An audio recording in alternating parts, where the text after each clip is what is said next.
अल्हम्दुलिल्लाहि रब्बिल आलमीन वस्सलातु वस्सलामु अला सय्यिदिल अंबिया वल मुरसलीन व अला आलिहि अत्तय्यिबीन। अल्लाहु तआला फ़िल क़ुरानिल मजीद अऊज़ु बिल्लाहि मिनश शैतानिर रजीम बिस्मिल्लाहिर रहमानिर रहीम। शहरु रमज़ानिल्लज़ी उन्ज़िला फ़ीहिल क़ुरान हुदल लिन्नासि व बय्यिनातिम मिनल हुदा वल फ़ुरक़ान। सदक़ल्लाहुल अलियुल अज़ीम। इन्नल्लाहा व मलाइकतहु यसल्लूना अलन नबिय्यि या अय्युहल्लज़ीना आमनू सल्लु अलैहि व सल्लिमू तस्लीमा। अल्लाहुम्मा सल्लि अला सय्यिदिना व मौलाना मुहम्मदिन व अला आलि सय्यिदिना व मौलाना मुहम्मदिन व बारिक व सल्लिम। हज़रात, इस साल माह रमज़ान का ये आखिरी जुमा है और माह रमज़ान के आखिरी जुमा को उर्फ़ आम में अलविदाई जुमा या जुमतुल वदा कहा जाता है।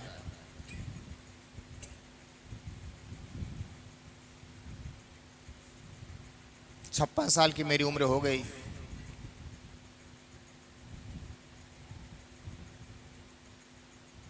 लेकिन आज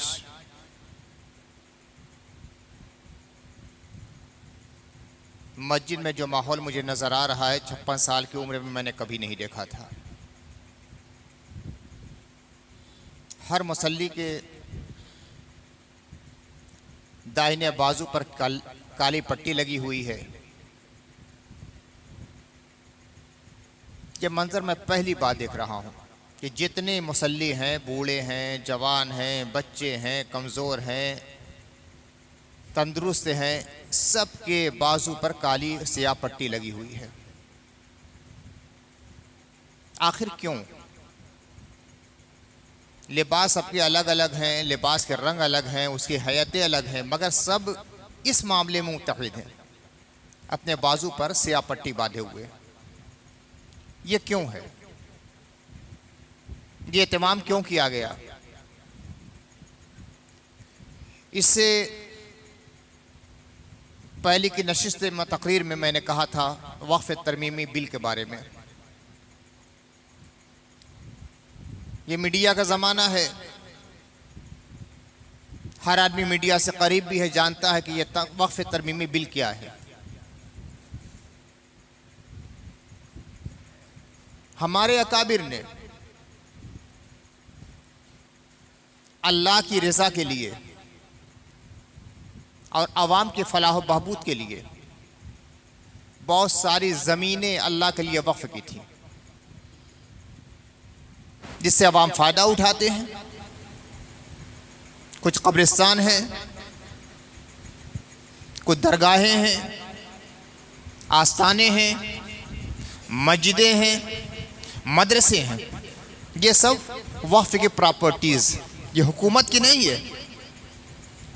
मुसलमान बुजुर्गों ने अल्लाह के लिए जायदाद वक्फ की थी। ये मुसलमान बुजुर्गों की दी हुई ज़मीनें हैं, हुकूमत की नहीं है, हुकूमत ने नहीं दी है।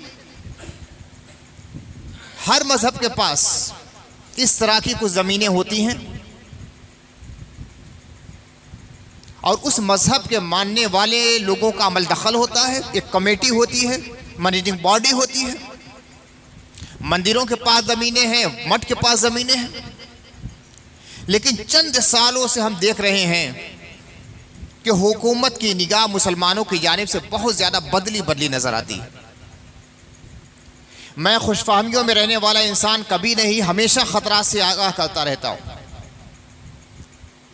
वो उलमा हकीकत ये है कि नीत की मीठी गोली दे देकर सुलाते हैं मुसलमानों को, जो कहते हैं मुसलमान बड़े महफूज हैं, मुसलमान की शरीयत महफूज है, मुसलमान के मदारिस महफूज है। मैं कहता हूँ कुछ महफूज नहीं है हिंदुस्तान में।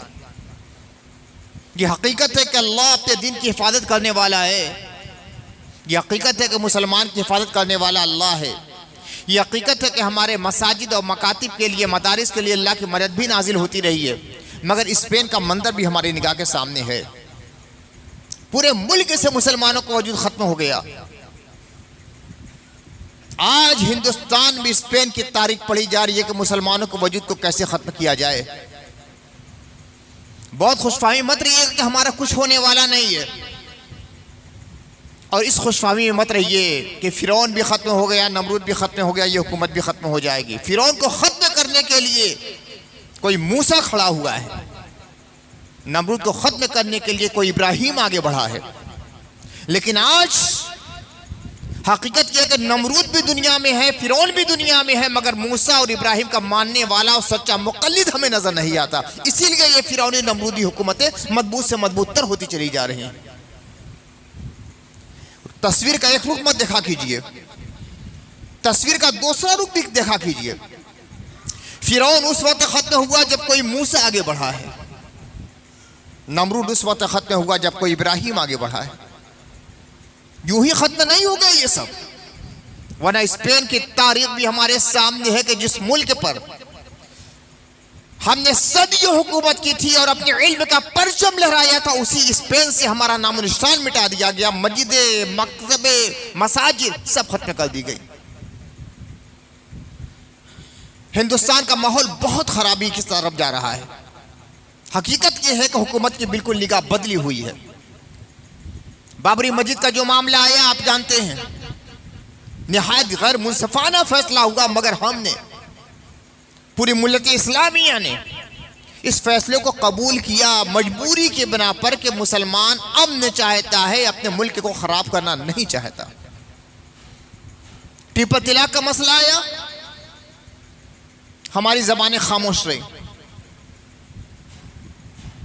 माब लिंचिंग जो हो रही है आपके सामने है, न जाने कितने मुसलमानों को जेल में ठूस दिया गया है, उस पर बेल भी नहीं हो रही है, आज मुकदमा भी नहीं चल रहा, बस जेल में ठूस दिया गया।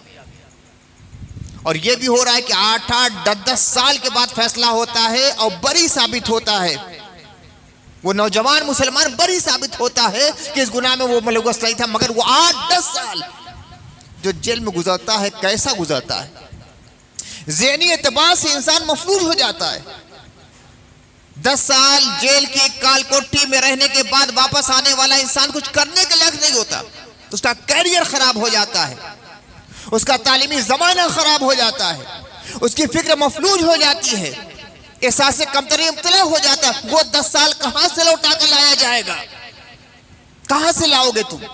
उसकी जिंदगी बर्बाद करके रख दी जाती है। ये सारे मनादिर हमारे सामने। अब नया बिल क्या सामने आ रहा है? मुसलमानों को ये वक्फ प्रॉपर्टीज है, जो वक्फ बोर्ड है उसके इंतजाम इंतजाम के लिए उसको खत्म कर दिया जाए। वक्फ बोर्ड नाम बदल दिया जाए, अब नया कोई नाम रखा जाए ताकि उस पर पूरी तरह हमारा अमल दखल हो सके, यानी हुकूमत का। और उसके लिए जो बॉडी बनाई जाए उसमें 2/3 गैर मुस्लिम होंगे, 1/3 मुसलमान होंगे, 2/3 गैर मुस्लिम, 1/3 मुसलमान। यानी अगर 30 रुकने हैं तो 20 रुकने गैर मुस्लिम होंगे और 10 रुकने मुसलमान होंगे। जायदाद हमारी, वक्फ की जमीन हमारी, गैर मुस्लिम को उस पर क्यों आएगा फैसला करने के लिए? और डीएम के मातहत उसे रखा जाएगा, उसका सर्वे डीएम कराएगा। डीएम के साहब क्या करा रहे हैं आपके सामने मौजूद है। वक्फ है कि नहीं है उसका फैसला वो करेंगे, सर्वे वो कराएंगे, सारा नज़्म व नस्क वो अपने सामने रखेंगे। ये है वक्फ तरमीमी बिल 2024। यानी मंसूबा बनाया जा रहा है कि मुसलमानों की जो बुनियादी चीजें हैं उनको अपने कब्जे में लिया जाए। मंदिरों के लिए जो मैनेजिंग पार्टी उसमें मुसलमान क्यों नहीं है? उसमें तो 100% गैर मुस्लिम रहेंगे। मस्जिद के लिए, मदरसे के लिए और आस्थाने के लिए और दरगाह के लिए जो वक्फ जमीन है उसमें गैर मुस्लिम क्यों आएंगे? हमें हक नहीं है कि मंदिरों की और मठों की जमीनें जो कि उनके बड़ों ने दी हैं उसमें हम मेंबर नहीं बन सकते, लेकिन हमारी मस्जिदों में वो मेंबर बनेंगे। निहायत गैर मुंसफाना ये बिल है, जालिमाना बिल है। इसकी हर तरीके से एहतजाज होना चाहिए और पूरी कोशिश कर देना चाहिए कि ये पास होने ना पाए। अभी दिल्ली में एहतजाज हुआ था, बहुत बड़ा एहतजाज था। पटना में एहतजाज हुआ और सुबह जाट पे इसी तरह एहतजाज के लिए कदम आगे बढ़ाया जा सकता है। बड़ी खुशाइंद बात यह है कि सिर्फ मुसलमानों की आवाज़ नहीं है, हिंदुस्तान में बसने वाले जितने भी इंसाफ पसंद हैं, सबकी आवाज यह है कि मुसलमानों के साथ के जुल्म हो रहा है। दिल्ली में जो मुजाहरा हुआ उसमें मुसलमानों के साथ गैर मुस्लिम भी रहे, हिंदू भी रहे हैं, ईसाई भी रहे हैं, सिख भी रहे हैं, जैनी भी रहे हैं, और यह कहा है कि मुसलमानों के साथ गलत हो रहा है। यही सब चीजें हैं जो उम्मीद का चिराग जलाती हैं कि आज भी हिंदुस्तान में इंसानियत जिंदा है, हक की आवाज उठाने वाले हैं।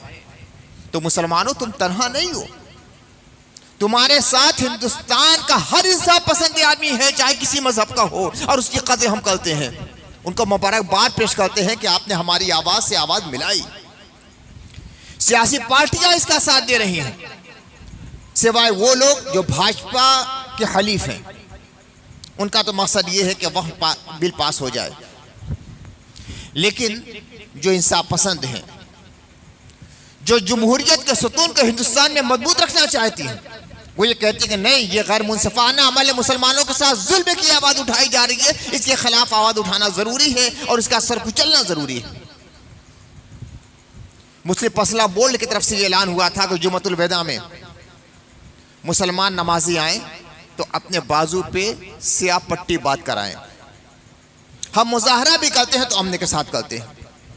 हमारे यहाँ हूँ हुल्लड़ नहीं है, चीख पुकार नहीं है, लोगों को परेशान करना नहीं है, किसी की इबादतगाह पे रंग डाल देना, पत्थर बरसा देना, गाली गलौज करना, वहां जाके शोर शराबा करना, ये हमारे यहाँ नहीं है। एहतजाज का जो सबसे पुराना तरीका हो सकता है वो ये है, हम कुछ नहीं बोलेंगे लेकिन अपने गम का, अपने दर्द का इजहार हम करेंगे इस स्याह पट्टी के जरिए, और एहतजाज दर्ज कराएंगे कि हम किसी तरह इस बिल को मंजूर नहीं करेंगे। मुसलमानों के साथ जुल्म बराबर होता रहा मगर मुसलमान सहता रहा, मगर अब मुसलमान जुल्म नहीं सहेगा। यह हमारी तालीम शनाख्त की बात है। हमारी मस्जिदों पर दोस्तों का कब्जा हो जाए, हमारे मदरसे दोस्त चलाएंगे, हमारे बुजुर्गों की आस्थानें दोस्त के कब्जे में चले जाएंगे। अब मुसलमान खामोश नहीं रहेगा। पुरअमन तरीके से जिस तरह भी एहतजाज किया जा सकता है, हम वो सारे जराए इस्तेमाल करने के लिए तैयार हैं, और मुसलमान हर कुर्बानी देने के लिए तैयार है। अरे मुसलमानों को कुर्बानी की मशक कराई जाती है, अल्लाह के लिए अपना सब कुछ कुर्बान कर दें। ये रोजा क्या है? खाना पीना इंसान की जरूरत है, उसके बगैर आदमी जिंदा नहीं रह सकता। मगर मुसलमान कौम वो है जो रोजा रखकर इस बात का ऐलान करती है, ऐ अल्लाह, तूने हमें इंसान बनाया है, तूने खाना और पीना हमारी जरूरत रखी है, मगर या अल्लाह तेरा हुक्म होगा तो खाना भी छोड़ लेंगे और पीना भी छोड़ लेंगे। इसी का नाम कुर्बानी है। तो जो कौम और जिस कौम के छोटे छोटे 7-7, 8-8 साल के बच्चे ये जज्बा रखते हैं कि अल्लाह के लिए वो खाना भी छोड़ लेंगे और पीना भी छोड़ लेंगे, वो कौम जिस दिन बेदार हो जाएगी तो हर कुर्बानी के लिए आगे बढ़ने के लिए तैयार रहेगी। हुकूमत को इस बात को समझना चाहिए। हमारी खामोशी को हमारी बुद्धि समझा जाता रहा। अभी काली पट्टी के जरिए एहतजाज करते हैं हम। अगर हमारी आवाज नहीं सुनी गई और अपना मिजाज हुकूमत ने नहीं बदला तो हम अपनी जबान के जरिए भी एहतजाज करेंगे। हम सड़कों पर भी आ सकते हैं, हम कुर्बानियां भी दे सकते हैं, मगर अपने मजहबी शायर में छेड़छाड़ बर्दाश्त कभी नहीं कर सकते। नमाज के मामले में क्या हो रहा है, बार बार आप देख रहे हैं। कोई आदमी किसी जगह अगर नमाज पढ़ ले, उसे अरेस्ट कर लिया जाता है, जेल में ठूस दिया जाता है। दूसरे मजहब के लोग जितना चाहे हूं हुल्लड़ करें, खुली हुई आजादी है, खुली हुई आजादी है। शर्म की बात यह है कि हुकूमत उन्हें पनाह दे रही है।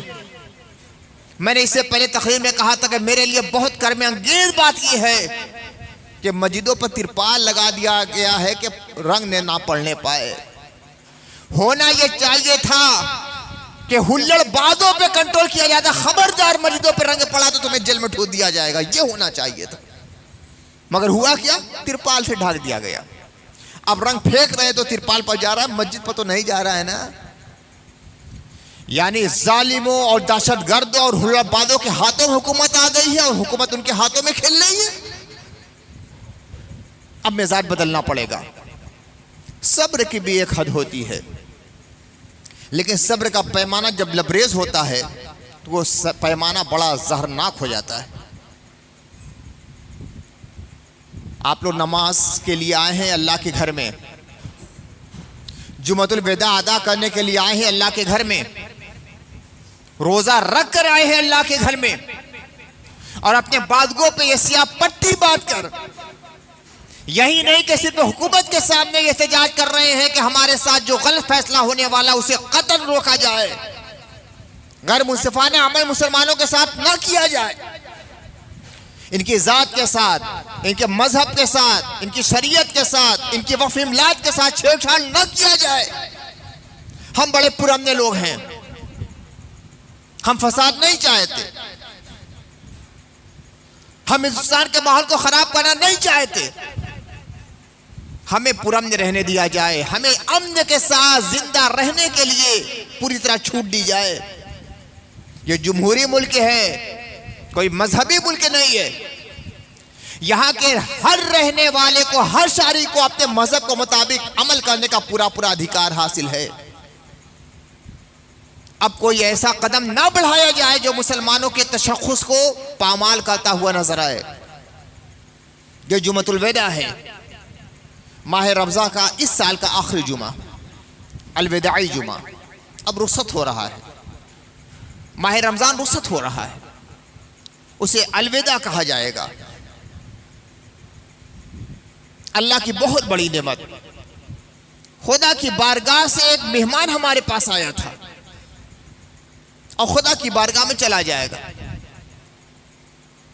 यह महीना खुदा की बारगाह में जाएगा तो सारी रिपोर्ट भी देगा, मौला मैं तेरी रहमतें लेकर आया था, बरकतें लेकर आया था, तजल्लियां लेकर आया था, नवाजिशें लेकर आया था, सारतें और नेमतें लेकर आया था, तेरा कुरान लेकर गया था,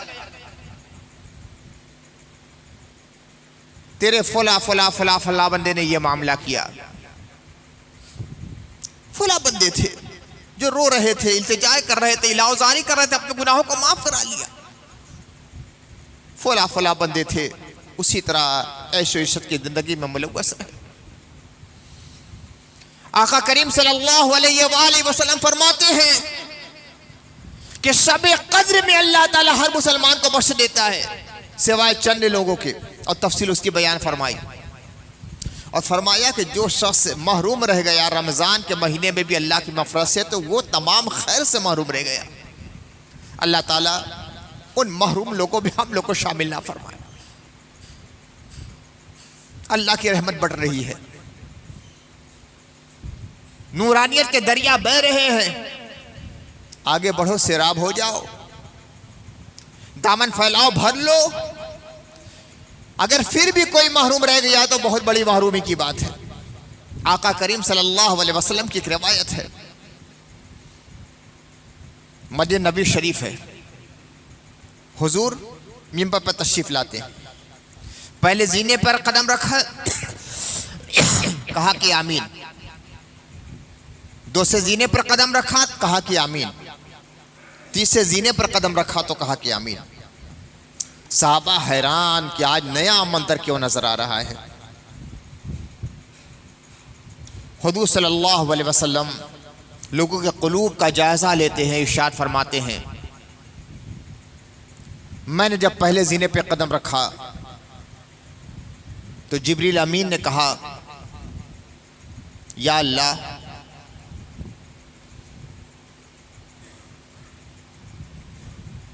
जो शख्स अपने वालिदैन को पाए या माँ बाप में से किसी एक को पाए और उनकी खिदमत करके जन्नत का मुस्तहिक ना बन जाए तो उस पर तेरी लानत हो। हुजूर फरमाते हैं आमीन। आमीन के माने या अल्लाह इसकी दुआ कबूल हो जाए। ये दुआ करने वाले कौन हैं? ये फरिश्तों के सरदार सैयदुल मलाइक रूहुल अमीन, साहिब सिदरा, कुरान लाने वाले पैगंबर हजरत जिब्रील अमीन है। जबान से जो कह दे अल्लाह पूरा कर दे। और इस दुआ पे आमीन कहने वाले कौन है? सैयदुल अव्वलीन वल आखिरीन हुज़ूर मोहम्मद रसूलुल्लाह सल्लल्लाहु अलैहि वसल्लम को उनकी ज़बान का कहा हुआ कभी अल्लाह रद्द नहीं फरमाता। अब सोचो, फरिश्तों का सरदार दुआ कर रहा है, या अल्लाह जो अपने किसी वालिद वालिदा को पाए और उनकी खिदमत करके जन्नत का मुस्तहिक ना बने तो वो तेरी रहमत से दूर हो जाए, उस पर तेरी लानत हो। रसूलुल्लाह आमीन कह रहे हैं। कितनी बड़ी बात है मुसलमानों, कितनी बड़ी बात है। फिर फरमाया, दूसरे जीने पे कदम रखा तो जिब्रील ने कहा कि जो शख्स माह रमज़ान पाए और इबादत के ज़रिया, इस्तिग़फ़ार के ज़रिया, जिक्र के ज़रिया, इताअत के ज़रिया, तौबा के ज़रिया अपनी मग़फ़िरत ना करा सके, उस पे अल्लाह की लानत हो। हुज़ूर फरमाते हैं आमीन। तीसरे ज़ीने पे कदम रखा तो जिब्रील अमीन कहते हैं कि जिसके सामने मोहम्मद रसूलुल्लाह सल्लल्लाहु अलैहि वसल्लम का नाम नामी लिया जाए, अब वो हुजूर पे दरूद ना पढ़े तो उस पे लानत हो। रसूलुल्लाह फरमाते हैं आमीन। इसकी तरतीब नीचे ऊपर भी हो सकती है, पहले जीने पर क्या हुआ, दूसरे जीने पर क्या हुआ, तीसरे जीने पर क्या हुआ, रिवायतों में अलग अलग इख्तिलाफ है, लेकिन ये तीनों हकायक है। तो जो माह रमज़ान पाले फिर भी अपनी मफरत ना करा सके, जहन्नम से छुटकारा उसे ना मिल सके, साल के 11 महीने में जिस तरह जिंदगी गुजारता है उस जिंदगी में कोई फर्क ना आने पाए, उसी तरह जिंदगी गुजर रही है शरीशत के साथ, गफलत के साथ, अल्लाह की याद से दूरी के साथ, इताअत के जज्बात से खाली जिंदगी गुजर रही है। तो अल्लाह के नबी सल्लल्लाहु अलैहि वसल्लम की मौजूदगी में जिब्रील कहते हैं, या अल्लाह उस पे तेरी लानत हो। मुसफ़ा कहते हैं आमीन। लानत का मतलब जानते हैं क्या होता है? लानत का मतलब होता है, या अल्लाह वो तेरी रहमत से दूर रहे और तेरी रहमत उससे दूर रहे, दुनिया में भी आखिरत में भी। इससे बड़ी महरूमी कोई नहीं हो सकती कि अल्लाह की रहमत से इंसान दूर हो जाए। तो ये चंद अय्याम बाकी बचे हैं और बड़े कीमती ये अय्याम हैं, सोने से ज़्यादा कीमती है, हीरे और जवाहिरात से ज़्यादा कीमती है। मुसलमानों, इनकी कद्र कर लो। कौन जानता है आइंदा साल माह रमजान नसीब हो ना हो, कब मौत का फरिश्ता आ जाए, हमारी रूह अल्लाह की बारगाह में हाजिर हो जाए। तो जो 4 दिन जो रह गए हैं माह रमजान को, उसकी कद्र करो, गफलतों में मत गुजारो, सियाकारियों में मत गुजारो, लायानी कामों में मत गुजारो। अल्लाह की इताअत में हमारा वक्त गुजरे, कारोबार में गुजरे तो अल्लाह की इताअत के साथ, इबादत में गुजरे तो अल्लाह ताला से सवाब की उम्मीद के साथ। हमारी रातें हो, हमारे दिन हो, सब अल्लाह की रहमतों से मुनव्वर नजर आए। अब भी इस्तिग़फ़ार का दरवाजा खुला हुआ है, रहमतों ने दरवाजा खोल रखा है। भूले हुए बंदो, आ जाओ खुदा की बारगाह में। मालूम है जब दिन की चादर लिपटती है, जब सूरज गुरूब होता है, जब रात की तारीकी छाती है, कायनात जब नींद की आगोश हो जाती है, तो अल्लाह ताला की रहमतें कितनी बरसती हैं। अल्लाह की रहमत आसमाने दुनिया पर जलवागर होती है, निदाए गैब आती है रात भर। ऐ भूले हुए बंदो, आओ मेरी बारगाह में। ऐ गुनाहगार बंदो, इस्तिग़फ़ार करो, तौबा करो मेरी बारगाह में, मैं तुम्हारे सारे गुनाह माफ कर दूंगा। खुदा की रहमत आवाज देती है, बंदे मारा मायूस हो गया है, बड़ा पाप हुआ है तुझसे, बहुत जराइम तूने कर लिए हैं, बहुत गुनाहगार है ना, मायूस मत होना। अरे कितने भी तेरे जुर्म है, खता है, मगर हिसाब और शुमार में तो है, गिनती में तो है, मगर मेरी रहमत तो बेकिनार है, बेहिसाब लातादाद है।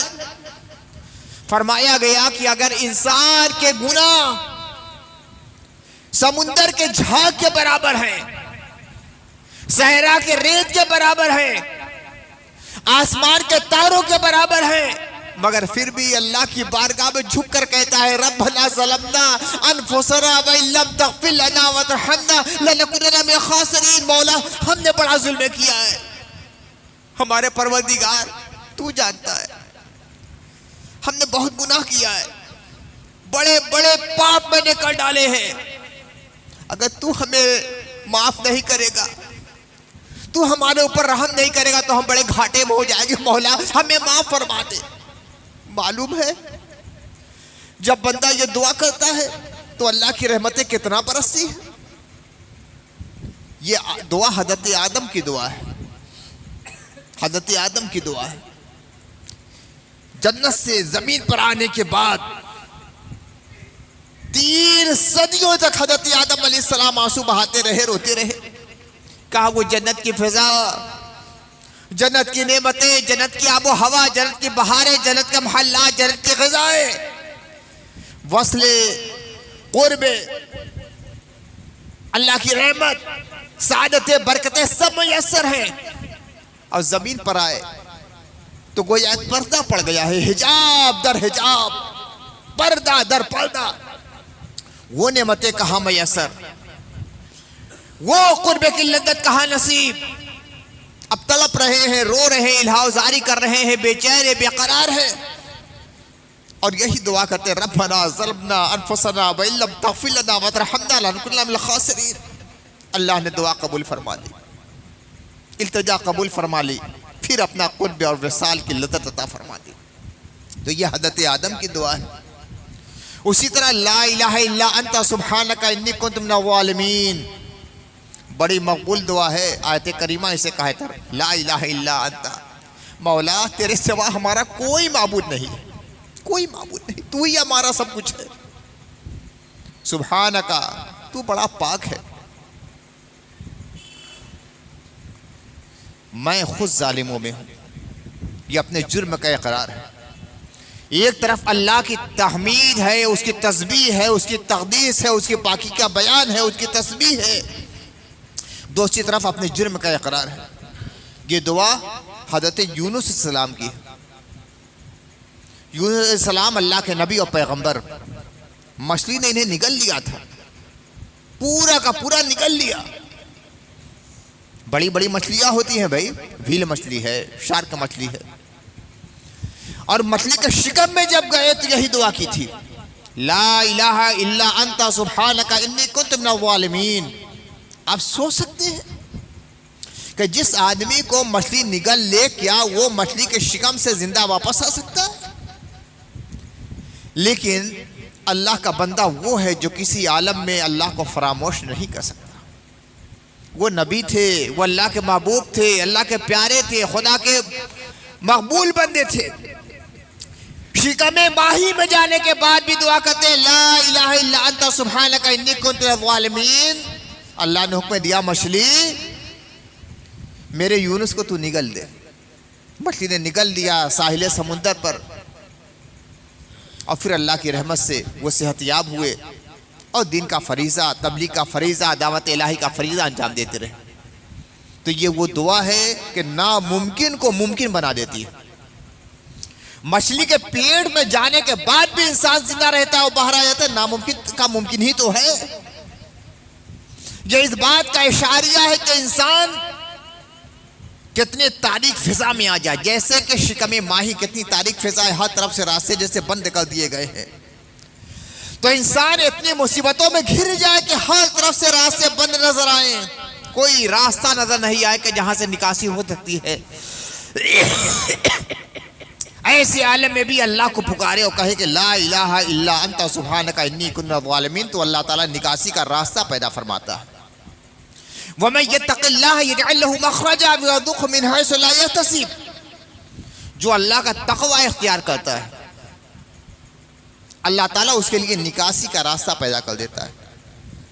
जैसे गुंबदे बेदर में इंसान घिर जाए, कोई दर नजर ना आए, लेकिन ऐसे आलम में भी अल्लाह को याद करे, कहे ला इलाहा इल्ला अंता सुब्हानका इन्नी कुन्तु मिनज़ ज़ालिमीन, तो अल्लाह ताला उस गुंबदे बेदर में भी दर पैदा कर देगा, निकासी का रास्ता पैदा कर देगा।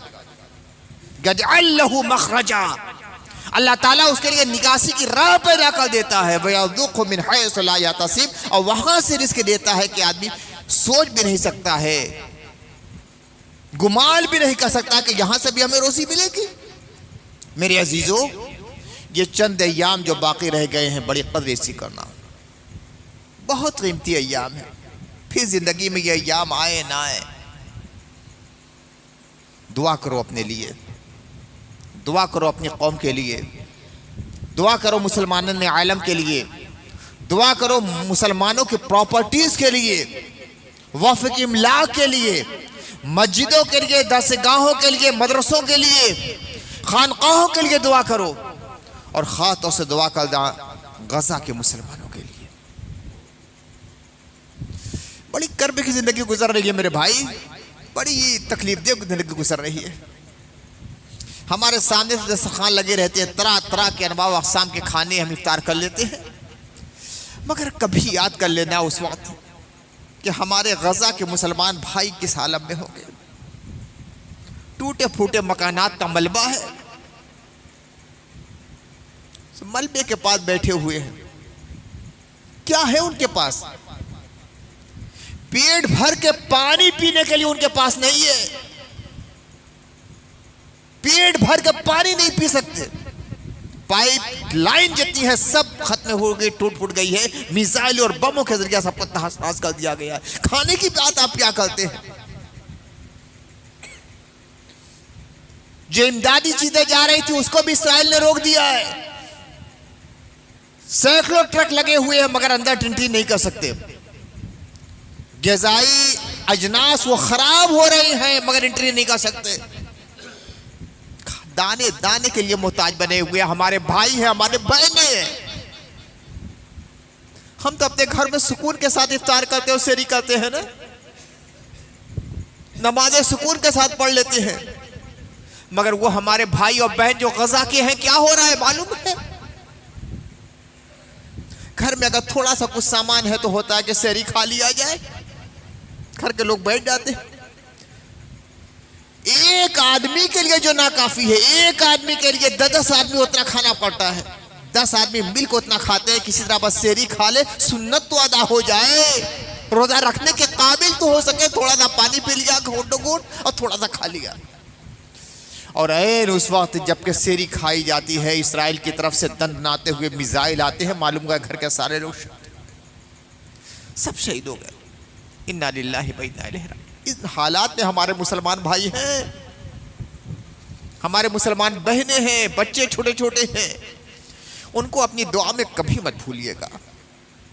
अपने लिए नहीं लड़ रहे हैं, वो अपने लिए नहीं लड़ रहे हैं, वो दीन के लिए लड़ रहे हैं। वो मुजाहिद हैं, वो शहीद हो रहे हैं। मस्जिद अक्सा के लिए लड़ रहे हैं, मुसलमानों के क़िबला अव्वल के लिए लड़ रहे हैं। अपने इस्लामी शनाख्त के लिए लड़ रहे हैं। अपनी दुआ में कभी मत भूलिएगा। अपनी खुशियों में और खुशी के लम्हात में उन्हें याद भी कर लीजिएगा, हमारे मुसलमान भाई और बहनें कैसे आलम में हैं। तो ये चंद जो अय्याम हैं इनकी कद्र कीजिए और दुआओं में ज़्यादा से ज़्यादा जो वक्त बचे गुजारिए। माह रमज़ान ख़ास तौर से सखावत का महीना है। अल्लाह के नबी सल्लल्लाहु अलैहि वसल्लम की ज़ौजा मोहतरमा, हम मुसलमानों की माँ उम्मुल मोमिनीन हज़रत आयशा रज़ियल्लाहु तआला अन्हा कहती है, नबी सल्लल्लाहु अलैहि वसल्लम तमाम लोगों में सबसे ज़्यादा सखी थे। काना रसूलुल्लाह सल्लल्लाहु अलैहि वसल्लम अजवदन नास, तमाम लोगों में सबसे सखी थे, उतना सखी कोई नहीं। अरे एक चादर आई, अल्लाह के नबी सब बुढ़े हुए थे, एक बच्चू आए, कहा कि रसूलल्लाह बड़ी अच्छी चादर है, मुझे दे दीजिए। जबकि अल्लाह के नबी के पास दूसरी चादर थी ही नहीं, कांधे से उतारी दे दी। लोगों ने कहा कि जालिम तूने कितना जुल्म किया, हुजूर के पास दूसरी चादर नहीं थी, तूने मांग लिया।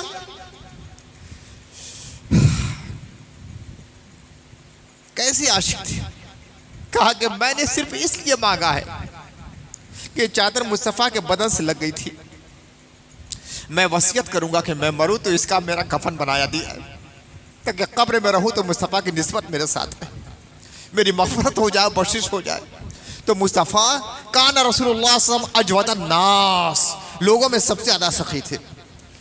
लेकिन जब माह रमज़ान आता था तो हज़रत आयशा कहती हैं कि बहती हुई हवाओं से ज़्यादा सखी हो जाया करते थे। बहती हुई हवाएं जब चलती हैं तो देखती हैं क्या कि ये अमीर है, कि ये गरीब है, ये काला है, कि ये गोरा है, कि ये मोमिन है, कि ये काफिर है, कौन है? बहती हुई हवाएं नहीं देखती, सबको शरफयाब करती रहती हैं। तो अल्लाह के नबी सल्लल्लाहु अलैहि वसल्लम का यही मामला था कि जब माह रमज़ान आता था तो बहती हुई हवाओं से ज़्यादा सखावत का मुजाहरा फरमाते थे। अल्हम्दुलिल्लाह, इस बिगड़े ज़माने में भी मुसलमानों को इसका पासो लिहाज तो कुछ है कि सदका खैरात खूब करते हैं माह रमज़ान में। अब ईद का दिन आने वाला है इंशाअल्लाह, हो सकता है सोमवार को हो सकता है मंगल को। ईद के दिन यह खुशी का दिन होता है ना, अल्लाह के नाम का दिन होता है, तो उस दिन भी सखावत का दरिया बहाने के लिए फरमाया गया है और इसी के लिए सदका फित्र रखा गया है। जो शख्स निसाब के बराबर यानी 52.5 तोला चांदी के बराबर, 7.5 तोला की तो रकम बहुत ज़्यादा हो जाती है, 52.5 तोला चांदी के बकद्र किसी के पास रकम है और उसके ऊपर कर्ज नहीं है, चाहे रकम है या सोना है या शादी है या तिजारत का सामान है और कर्ज नहीं है, कर्ज वगैरह अदायगी के बाद भी इतना रह जाता है कि 52.5 तोला चांदी उससे खरीदी जा सकती है, तिजारत का सामान है या पैसा नकद है या कहीं हमारा बाकी है या सोना चांदी है मखलूत, तो वो सदका फित्र का साहिब निसाब हो गया। ज़कात और सदका फित्र में एक बुनियादी फ़र्क है दोनों के हिसाब में। ज़कात के निसाब के लिए ज़रूरी है कि हौलाने हौल हो, यानी उतनी रकम पर एक साल गुजर जाए। साल के शुरू में इतनी रकम है कि 52.5 तोला चांदी की रकम के बराबर है, चाहे माले तिजारत की शक्ल में या सोने की शक्ल में या चांदी की शक्ल में या पैसे की शक्ल में या कारोबारी सामान की शक्ल में। तो पूरा साल गुजरना उसके लिए शर्त है, पूरे साल तक उतनी रकम रहे या साल के अक्सर महीनों में रहे या इब्तिदा और आखिर में रहे, तब उसके ऊपर ज़कात फर्ज होती है। लेकिन सदका फित्र फर्ज होने के लिए साल का गुजरना जरूरी नहीं है। अगर फज्र के बाद नमाज ईद से पहले पहले इंसान के पास इतनी रकम आ गई कि वो साहिब निसाब हो रहा है, तो उसके ऊपर सदका फित्र वाजिब हो जाता है। मतलब किसी ने मकान बेच दिया, गरीब था, बहुत गरीब था, ज़कात ले रहा था, मगर मकान बेचा तो नकद पैसा आ गया, तो अब यह साल भर का इंतजार नहीं करना पड़ेगा। ज़कात के लिए तो साल भर है, हौलाने हौल, लेकिन सदका फित्र के लिए साल भर नहीं है। अगर फज्र बाद भी उसके पास आ गया है पैसा, नमाज ईद के जाने से पहले भी आ गया है पैसा, तो उसको सदका फित्र अदा करना है। ज़कात जो दी जाती है वो माल के एतबार से 2.5%, लेकिन सदका फित्र पर हेड दिया जाता है। जो आदमी साहिब निसाब हो गया सदका फित्र का, वो अपनी जानिब से भी अपनी नाबालिग औलाद की जानिब से भी सदका फित्र अदा करे। हमारे यहाँ ज्वाइंट फैमिली का सिस्टम है, बालिग लड़के भी साथ में रहते हैं, तो बालिग औलाद की तरफ से सदका फित्र देना वालिद के ऊपर वाजिब नहीं है, लेकिन चूंकि मिलजुल कर कारोबार करते हैं इसलिए घर के सरपरस्त को चाहिए कि सबकी तरफ से निकाले, मगर मुत्तला करते हैं अपने बालिग औलाद को भी, अपनी बीवी को भी, अपने लड़के और लड़कियां जो बालिग हैं उनकी जानिब से भी, घर की बहू है उनकी जानिब से भी सदका फित्र निकाले, मगर उन्हें कह दे कि देखो सदका फित्र मैंने तुम्हारी तरफ से निकाल दिया। अगर वो अपनी तरफ से देना चाहे तो खुद दे दे, किसी को देना चाहे दे सकते हैं, लेकिन जो नाबालिग औलाद है उनकी जानिब से वालिद को देना है। सदका फित्र कितना है? 2 किलो 45 ग्राम गेहूं या उसका आटा, इस जमाने में तो आटा ही चलता है, या 4 किलो 90 ग्राम जौ या मुनक्का, खजूर या पनीर। आपको सुनकर बड़ा अजीब लगता होगा कि कहाँ गेहूं 2 किलो 45 ग्राम सस्ती चीज़ सबसे सस्ता गेहूँ, वो कम 2 किलो 45 ग्राम। और जो महंगी चीज़ है जौ महंगी चीज़ है, खजूर और महंगी है, पनीर महंगी चीज़ है, मुनक्का किशमिश और महंगी है, मगर वो उसका दूना। यही तो इस्लाम का इम्तियाज है, यही इस्लाम का इम्तियाज है कि सबकी रियायत रखी गई है इस्लाम में और हर जमाने में सेट हो जाता है। जाहिर सी बात है, कोई आदमी साहिब निसाब हुआ इतना उसके पास है बस किसी तरह साहिब निसाब हो गया, उसकी पोजीशन अलग है। कोई आदमी है कि बड़ा फारिकुल बाल है, साहिब निसाब ज़कात का भी है, उसकी पोजीशन अलग है। कोई आदमी 10-20 लूम चलवाता है, उसकी पोजीशन अलग है। कोई आदमी 100-200 लूम चलवाता है, उसकी पोजीशन अलग है। इसीलिए सबकी रियायत रखी गई है और सबको इस बात का लिहाज करना चाहिए कि हमारी जो पोजीशन है उसी पोजीशन से हम सदका फित्र अदा करें। ये नहीं कि थोड़ी सी उसके पास पूंजी बनी है कि किसी तरह वो साहिब निसाब सदका फित्र का हो गया, वो दे रहा है बेचारा गेहूं वाला, तो हम 100 लूम चलवाने वाले हम भी वो गेहूं वाला दे सदका फित्र, इससे हो जाएगा। लेकिन इस्लाम ने जो लचक रखी है और जो निसाब बनाया उसमें यही हिकमत है कि जिस पोजीशन का आदमी हो उसी पोजीशन के लिहाज से सदका फित्र दे। इसलिए कि सदका फित्र की हिकमत क्या है, हज़रत अब्दुल्लाह इब्न अब्बास रज़ियल्लाहु ताला अन्हु की रिवायत है, फरद रसूलुल्लाह सल्लल्लाहु अलैहि वसल्लम ज़कातल फित्र तोरतल लिस्साइम मिनर लगब व रफस व तुअमतल लिल मसाकीन। सदका फित्र की 2 हिकमतें बयान की है हज़रत अब्दुल्लाह इब्न अब्बास ने, हिब्रुल उम्मा है, मुफस्सिर कुरान है। वो फरमाते हैं कि रसूलुल्लाह सल्लल्लाहु अलैहि वसल्लम ने सदका फित्र वाजिब किया है तो उसके 2 मकासद हैं। एक मकसद तो ये है कि रोज़े के आलम में अगर कोई नामुनासिब काम हो गया है, लगो काम हो गया है, रफस का काम हो गया है, तो अल्लाह ताला इसके ज़रिया उसे पाक कर देगा, अल्लाह ताला इसके ज़रिया उसे पाक कर देगा। और दूसरा मकसद ये है कि मिस्कीन को खाने को मिल जाए। आपने रोज़ा रखा, हमने रोज़ा रखा, आप लोग बड़े नेक हैं, मैं अपने बारे में कहता हूं कि मेरा रोज़ा ऐसा नहीं होता है कि हम कहने कि अल्लाह कबूल ही करेगा, कोशिश के बावजूद भी ना जाने क्या क्या हो जाता है। तो इस रोज़े को पाक कैसे किया जाए? रोज़ा आपने रखा, अल्लाह की बारगाह में नहीं पहुंचा है, अभी अल्लाह की बारगाह में नहीं पहुंचा है। हुजूर फरमाते हैं रोज़ा मुअल्लक़ है, आसमान ज़मीन के दरमियान लटका हुआ है।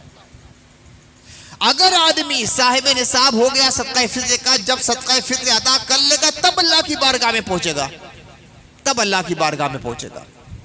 अच्छा, अल्लाह की बारगाह में कौन पहुंचता है? जो चीज़ पाक होती है, अल्लाह पाक, तो अल्लाह की बारगाह में पाक इबादतें पहुंचती है। तो हमारा रोज़ा पूरी तरह पाक तो नहीं है, ज़बान पर जैसा कंट्रोल होना चाहिए नहीं रह सका, निगाह पर जैसा काबू होना चाहिए था नहीं हो सका, नफ्स पर जैसा कंट्रोल होना चाहिए था नहीं हो सका, ख्यालात पर इताअत का जो पहरा होना चाहिए था नहीं रह सका। तो अल्लाह की बारगाह में कैसे कबूल होगा? तो अल्लाह ताला के नबी सल्लल्लाहु अलैहि वसल्लम ने सदका फित्र रख दिया। ये भी रहमत का एक बड़ा अजीम मुजाहरा है। मेरे उम्मतियों, तुम्हारा रोज़ा इस लायक तो नहीं हो सका कि अल्लाह की बारगाह में पहुंचे, तो सदका फित्र रख दिया गया है।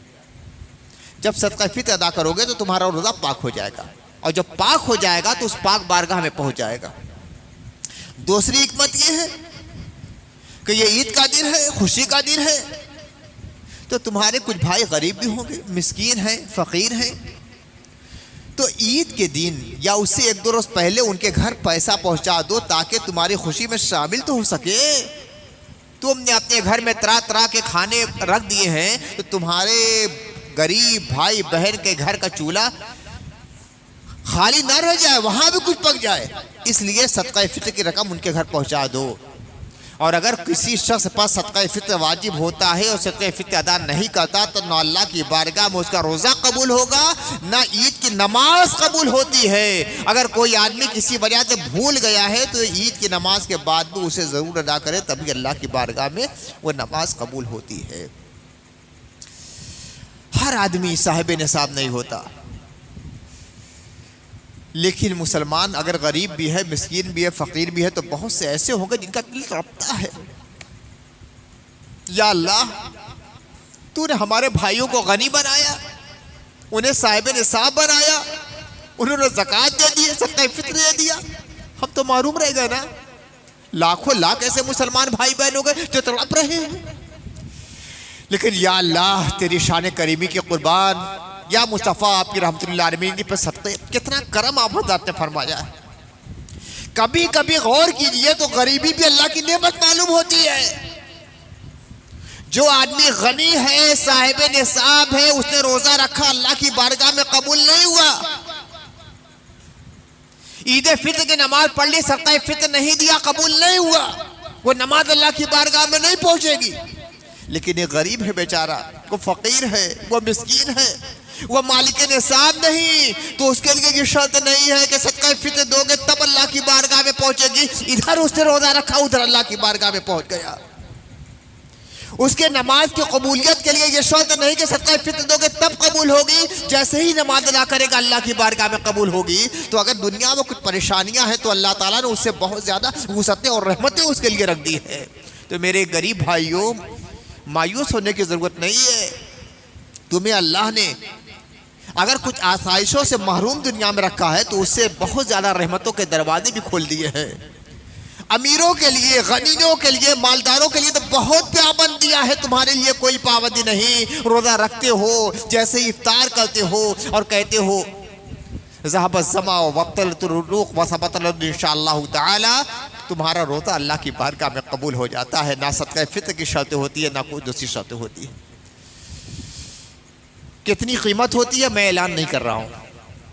जाहिर सी बात है, गेहूं की रकम अलग है, जौ की रकम अलग है, किशमिश की रकम अलग है, खजूर की रकम अलग हो रही है, और पनीर की रकम अलग हो रही है। हर आदमी अब हिसाब किताब जानता है। मौलाना साहब को ऐलान करने की ज़रूरत नहीं है।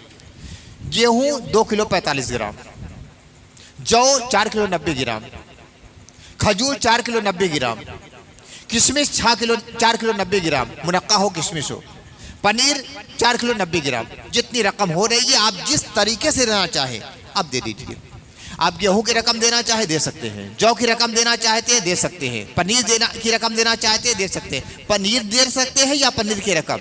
उसी तरह मुनक्का दे दें या मुनक्का की रकम दे दें, किशमिश दे दें या किशमिश की रकम दे दें, जौ देना चाहे जौ दे दें, जौ की रकम दे दें, गेहूँ देना चाहे, आटा देना चाहे या उसकी रकम दे दें, ये आपके इख्तियार में है। इसलिए मैं कोई रकम का ऐलान नहीं करता, अपने लिए जो मुनासिब समझे उस तरीके से 2 किलो 45 ग्राम या 4 किलो 90 ग्राम की रकम जोड़कर गरीबों तक पहुंचा दीजिए। फिर मैं कहता हूँ जहाँ अपने लिए दुआ करें, तमाम मुसलमान आलम के लिए दुआ करें, मस्जिदों के लिए, मदरसों के लिए, वक्फ की ज़मीनों के लिए, खानकाहों के लिए, आस्थानों के लिए दुआ करें, और तमाम मजलूम मुसलमानों के लिए दुआ करें। हिंदुस्तान की जेलों में बहुत से मुसलमान मजलूम तरीके से आज भी पड़े हुए हैं, बेशुमार मुसलमान हैं। झूठे मुकद्दमात उनके ऊपर कायम किए गए हैं, झूठी एफआईआर की गई है, और जेल में पड़े हुए 10-10 साल 15-15 साल से। अपनी दुआएं नीम शबी में उन्हें याद रखे, अपनी इल्तिजाए सहरगाही में उन्हें याद रखे कि या अल्लाह हमारे मुसलमान भाइयों की रिहाई का इंतजाम फरमा दे। और जो तंजीमें, जो जमातें उसके लिए हुकूक के लिए लड़ रही हैं, मुकद्दमात लड़ रही है, कोशिशें कर रही है, मौला ताला उनकी कोशिशों को कबूल फरमाए। जितना भी हो सके उन तंजीमों का, उन जमातों का आप लोग ताउन किया कीजिए। ऐसी तंजीमें हैं जिनकी वजह से मुसलमानों का वजूद बाकी है, और अपने को खूब मजबूत मुसलमान बनाइए, जिस्मानी तरीके से भी और रूहानी तरीके से भी। अगर अंदर से इंसान का वजूद खोखला है, रूहानी तरीके से आप कमज़ोर हैं, तो ना अपने वजूद को बचा सकते हैं, ना अपनी शरीयत को बचा सकते हैं। रूहानी तरीके से मजबूत बनाइए। और रूहानियत कमज़ोर कब पड़ती है? जब हराम लुक़मा इंसान खाता है तो रूहानियत कमज़ोर पड़ जाती है। जब बुराइयों में इंसान मुलव्वस होता है तो उसकी रूहानियत कमज़ोर पड़ जाती है। सच्ची तौबा कीजिए, हराम का एक लुक़मा ना पड़ने पाए आपके पेट और शिकम में, भूखे रहकर मर जाना कबूल कर लीजिए, मगर हराम का लुकमा आपके पेट में ना जाने पाए, तब आपकी रूहानियत मजबूत होगी। और जिस कौम की रूहानियत मजबूत रहेगी उसे दुनिया की कोई ताकत कभी मार नहीं सकती है। वो 313 होते हैं तो 1000 पे गालिब आते हैं, वो 72 होते हैं तो यजीदियत के परचम उड़ा कर रख देते हैं, थोड़े से होते हैं तो बड़ी बड़ी जमात पर गालिब आ जाते हैं। अपनी रूहानियत को मजबूत बनाइए, नेकी की आदत डालिए, मस्जिदों से करीब हो जाइए, दीनदार बनिए, फजूलियात में अपने वक्त को जाया मत कीजिए। और मुसलमान नौजवानों से खास तौर से कहूंगा, नशे की आदत को छोड़ लें। नौजवान बर्बाद हो रहा है, अंदर से खोखला हो रहा है नशे की वजह से। ये तंबाकू की आदत, ये गुटखे की आदत, ये सिगरेट की आदत, ये शराब की आदत, ये सब चीजें आपको रूहानी तरीके से और ईमानी तरीके से खोखला कर रही हैं। जिस कौम के नौजवान खोखले रहेंगे वो कौम कभी तरक्की नहीं कर सकती। ये कौम के नौजवानों का मामला ये होता है कि ये कौम के कायद होते हैं और पेशवा होते हैं। आपको आगे बढ़ के क़ियादत की ज़माम संभालना पड़ेगा और अपने आप को ईमानी एतबार से रूहानी तरीके से मजबूत बनना पड़ेगा। नशे से तौबा कीजिए, किसी किस्म का भी नशा हो। छोटा नशा हमेशा बड़े नशे की तरफ ले जाता है, हमेशा छोटे नशे से बात शुरू होती है, बड़े नशे की तरफ जाती है। नौजवानों को देखिए, गुटखा बिल्कुल आम हो गया है। सुनने में आया कि 12-12, 1-1, 2-2 बजे रात तक होटलों में लड़के बैठे रहेंगे, सिगरेट पर सिगरेट फूकते चले जाएंगे। ऐसे नौजवानों से क्या कोई उम्मीद लगाई जा सकती है? क्या ऐसे नौजवान कामयाब जिंदगी गुजार सकते हैं? क्या ऐसे नौजवान कोई अच्छे मुसलमान बन सकते हैं या अच्छे शहरी बन सकते हैं? हर नशे से, हर किस्म के नशे से सच्ची तौबा कीजिए। सिर्फ शराब ही नशा नहीं है, सिर्फ विस्की ही नशा नहीं है, ये सारे नशा हैं। अरे नशा चढ़ाना हो तो इसके रसूल का नशा चढ़ाओ, कुरान की तिलावत का नशा चढ़ाओ, अल्लाह के रसूल की मोहब्बत का नशा चढ़ाओ, नमाज का नशा चढ़ाओ। ये नशा अपने ऊपर गालिब कर लो, तब देखो कि तुम्हारी जिंदगी कैसे हुसैनी बन जाती है। बद्र के शहीदों को याद करो, करबला के शहीदों को याद करो, अपने आप को अंदर से मजबूत बनाओ। ईमान और तकवा और रूहानियत और परहेजगारी और इताअत का जज्बा अपने अंदर पैदा करो, फिर देखो कि कौम का नक्शा कैसे बदल जाता है। ये जुम्मतुल विदा है, दुआओं का खास दिन है। अपने लिए दुआएं, अपने मुसलमान भाइयों के लिए दुआएं, अपनी मुसलमान बहनों के लिए दुआएं, उनके पर्दे के लिए दुआएं, उनके ईमान के लिए दुआएं। हमारी मुसलमान बहनें बड़ी तेजी के साथ भाग रही हैं, बेपर्दगी आम हो रही है, बेहयाई आम हो रही है, यहाँ तक के भगवा लैपटॉप में बराबर हमारी लड़कियां फंसती चली जा रही हैं। इन चीज़ों पर आपको निगाह रखना पड़ेगा, अल्लाह की बारगाह में दुआ भी करना है, पूरी निगाह भी आपको रखना पड़ेगा, तब अपनी कौम को आप बचा सकते हैं। हम दूसरों से शिकवा कितना करें, हमारे अंदर से सारी ईमानिया खूबियाँ निकलती चली जा रही हैं। हम दूसरों से कब तक शिकवा करते रहेंगे? अल्लाह ताला हमें और आपको, तमाम मुसलमानों को सच्चा मुसलमान बना दे। ए अल्लाह, हमने तेरा कलमा पढ़ा है, बार बार कहते हैं अशहदु अल्ला इलाहा इल्लल्लाह व अशहदु अन्ना मुहम्मदन अब्दुहु व रसूलुहु। या अल्लाह, ज़बान से जो कलमा निकल रहा, या अल्लाह हमारे दिल की गहराइयों में इसे पैवस्त कर दे। हमारा ईमान मौला खोखला है, हमारे ईमान को मुस्तहकम बना दे, मजबूत बना दे, राज़िक़ बना दे। या अल्लाह, तूने जो ईमान अता फरमाया था सहाबा किराम को, अहले बैत इज़्ज़ाम को, शुहदाए मिल्लत को, असलाफ किराम को, दुआत इस्लाम को, मुबल्लिगीन हक को, या अल्लाह उस ईमान का सदका हमें भी अता फरमा दे। हमारे नौजवान को बहकने से बचा ले मौला, हमारी बेटियों, हमारी बहनों को बहकने से बचा ले, बुराइयों के रास्ते से उन्हें बचा ले। या अल्लाह, सैयदा फातिमा ज़हरा, हज़रत आयशा, हज़रत खदीजा, हज़रत ज़ैनब, हज़रत उम्मे कुलसूम, हज़रत रुक़ैया का पाबंद उन्हें बना दे। या अल्लाह, हमारे नौजवानों के अंदर दीनी स्पिरिट पैदा फरमा दे। या अल्लाह, रोज़ा रखने वालों ने रोज़ा रखा, मगर हकीकत यह है कि हमारे रोज़े की रूह से खाली रहे हैं। मौला ताला उनके अंदर रोज़े की रूह पैदा फरमा दे। जितना हो सका हमने नमाज़ें अदा की, तिलावतें की, तहज्जुद पढ़े, इस्तिग़फ़ार तौबा किया है। मौला ताला, कहना हमारा काम था, कबूल करना तेरा काम है। या अल्लाह, हम फितरों के ज़माने में पैदा हुए हैं, तरह तरह के फितने हमारे सामने हैं मौला ताला, जितना हो सका हमने फितनों से मुकाबला किया। या अल्लाह हमारे अंदर ताकत नहीं है, तू हमारे अंदर कुव्वत पैदा कर दे। या अल्लाह जालिमों के मंसूबों को ताराश कर दे। जालिमों की नीयत मुसलमानों के हक में ठीक नहीं है मौला ताला, या तो उनके लिए हिदायत के दरवाजे खोल दे और हमारे अंदर वो कुव्वत और ताकत पैदा फरमा दे कि जालिमों का मुकाबला कर सके। या अल्लाह तेरे दीन की हिफाजत कर सके, तेरे कुरान की हिफाजत कर सके, मुसलमानों के वजूद की हिफाजत कर सके, हमारे अंदर अपनी कुव्वत पैदा फरमा दे। या अल्लाह सदका अता फरमा दे शोहदाए बद्र उहुद का, सदका अता फरमा दे शोहदाए करबला का, हिंदुस्तान के गाजियों शहीदों का सदका अता फरमा दे, सैयद सालार मसूद गाजी का सदका अता फरमा दे। या अल्लाह इनका जोश ईमानी हमें अतियत फरमा दे कि तेरे दीन के लिए, तेरे शायर के लिए हम अपना सब कुछ कुर्बान करने के लिए तैयार हो जाए। मौला ताला हमारे रुज़ू को कबूल फरमा ले, हमारी तरावी को कबूल फरमा ले, हमारी इबादत को कबूल फरमा ले। या अल्लाह जिन हुफ़ाज़ किराम ने कुरान को मस्जिद की मेहराब में सुनाया है मौला ताला उनके पढ़ने को कबूल फरमा ले। या अल्लाह अगर गलती हो गई है तो माफ़ फरमा दे। या अल्लाह तमाम मुसलमाना ने आलम पे अपने फैज़ का दरिया जारी फरमा दे। या अल्लाह ये तेरी इबादत गाहें हैं, मस्जिदें हैं। या अल्लाह हम जैसे गुनाहगार बंदों ने इन्हें कायम फरमा कर दिया है, अल्लाह ताला इसकी हिफाजत तू फरमा दे। या अल्लाह जालिमों के जुल्म से, उनके शर से हम तमाम मुसलमानों को निजात अता फरमा दे। या अल्लाह तू जानता है, तू बखूबी काफ़ी है। आज मुसलमान लोगों से लड़ने के लिए ना आमादा है, ना उनके पास वो कुव्वत है, लेकिन तेरी कुव्वत बहुत बड़ी है मौला ताला, इनको अंदर वो अपनी कुव्वत ईमानी पैदा फरमा दे। या अल्लाह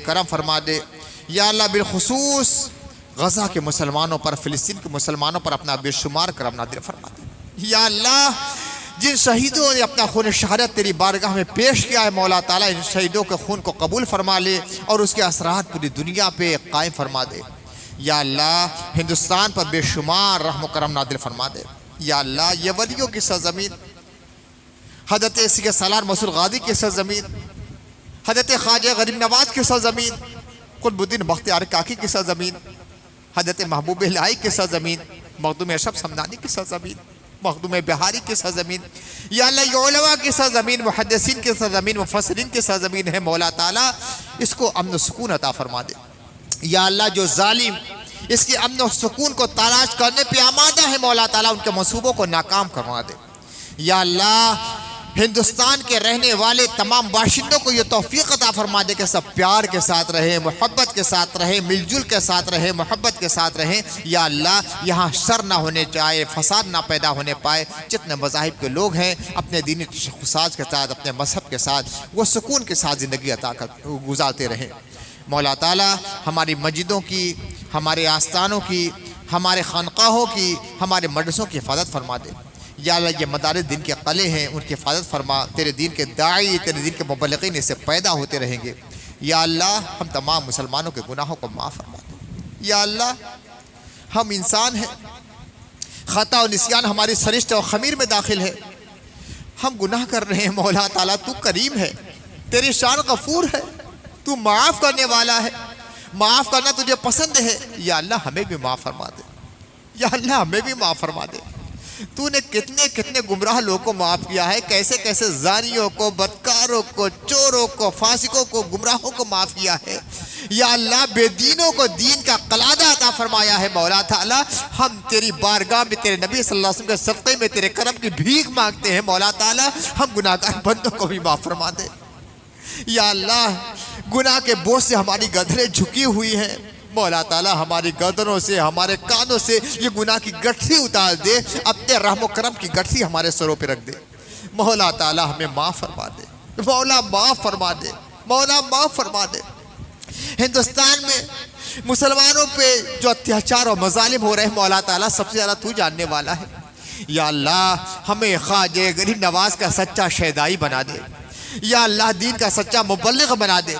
या अल्लाह हिंदुस्तान में जो तंजीमें तेरे दीन का दिफा कर रही हैं, मुसलमानों की हिमायत का काम कर रही है, मौला ताला उसके अरकान को उसका बेहतरीन सिला अता फरमा दे और हर किस्म की आसानियों की राह उनके लिए पैदा फरमा दे। या अल्लाह हम तेरी बारगाह में हाजिर हैं, जो मांग रहे हैं उसे भी पूरा फरमा दे, जो दिल में तमन्नाएं अंगड़ाइयाँ ले रही है उसे भी पूरा फरमा दे। या अल्लाह ये तेरे बंदे जो तेरे सामने हाथ फैलाए हुए हैं, ये छोटे छोटे बच्चे हैं, रोजे के आलम में आए हैं, कुछ बूढ़े लोग हैं, कुछ मरीज हैं जो मतलब विदा अदा करने के लिए आए हैं। या अल्लाह हम जानते हैं बहुत सी हमारी बहनों ने, बहुत सी बेटियों ने, भतीजियों ने अपने अपने घरों में, अपने कमरों में दुआ के लिए हाथ उठा दिया होगा, अपना आंचल फैला दिया होगा। मौला ताला सबकी दुआएं कबूल फरमा दे। जो मांग रहे ज़बान से वो भी दे दे, जो नहीं मांगा है या अल्लाह वो भी दे दे। या अल्लाह हमारा रिज़्क़ अगर आसमान पर है तो उसे ज़मीन पे नादिल फरमा दे। या अल्लाह हमारा रिज़्क़ तंग है तो इसे कुशादा फरमा दे। या अल्लाह हमारा रिज़्क़ अगर दूर है तो उसे करीब फरमा दे। या अल्लाह हमारा रिज़्क़ अगर छुपा हुआ है तो उसे ज़ाहिर फरमा दे। मौला सिर्फ अपना मोहताज बना, दुनिया की मोहताजी से बचा दे। या अल्लाह हमें अपने मुत्तक़ी बंदों में बना ले, हमें अपने चहेते बंदों में शामिल फरमा दे, हमें अपने नेक बंदों में शामिल फरमा दे। या अल्लाह ये जुमतुल विदा है, या अल्लाह माह रमज़ान जाने वाला है तेरी बारगाह में। या अल्लाह, या अल्लाह, या अल्लाह ऐसा ना हो कि ये माह रमज़ान तेरी बारगाह में हमारी शिकायत कर दे, और अगर ऐसा हो जाए तो मौला हमें माफ़ फरमा देना। या अल्लाह हम पे करम फरमाना, माह रमज़ान की फजीलतें हमें अता फरमा देना। या अल्लाह इस महीने में जो महरूम रह गया तेरे फले से तो सबसे बड़ा महरूम है, मौला हमें उन महरूमों में शामिल मत फरमाना। ये हमारे हुफ़ाज़ कुरान ने जो कुरान सुनाया है तरावी की सूरत में, या अल्लाह इनके एक हर्फ को कबूल फरमा ले, एक आयत को कबूल फरमा ले, और उसका सिला इनके और इनके वालिदैन को, इनके ख़ानदान के अफराद को सबको अता फरमा दे, और तमाम मुसलमानों को उसका सिला अता फरमा देना। जो कुछ हो सका मौला, हमने कुरान की तिलावत की है मगर उसका हक़ अदा नहीं कर सके हैं मौला ताला। या अल्लाह हमारे गुनाहों को माफ़ फरमा दे, और गलत जो पढ़ाया है उसे माफ़ फरमा के अपनी बारगाह में कबूल फरमा दे। हमारी ज़िंदगी को कुरानी ज़िंदगी बना दे, हमारे मुआशरे को इस्लामी मुआशरा बना दे, हमारे माहौल को ईमानी माहौल बना दे। या अल्लाह हमारे बच्चों को, हमारी बच्चियों की ईमान की हिफाजत फरमा दे। या अल्लाह ईमान के लुटेरे हर तरफ घूम रहे हैं मौला ताला, हमारे बच्चों की, हमारी नस्लों की ईमान की हिफाजत फरमा दे। या अल्लाह इन्हें मुसलमान बनाना, दुनिया में रखना तो मुसलमान होने के आलम में, दुनिया से उठाना तो मुसलमान होने के आलम में। वाफ़ु अन्ना वग़फ़िर लना वरहमना अंत मौलाना फंसुरना अलल क़ौमिल काफ़िरीन। व सल्लल्लाहु तआला अला खैरि ख़ल्क़िही सय्यदना व मौलाना मुहम्मदिन व आलिहि व सहबिही अजमईन बिरहमतिका या अरहमर राहिमीन।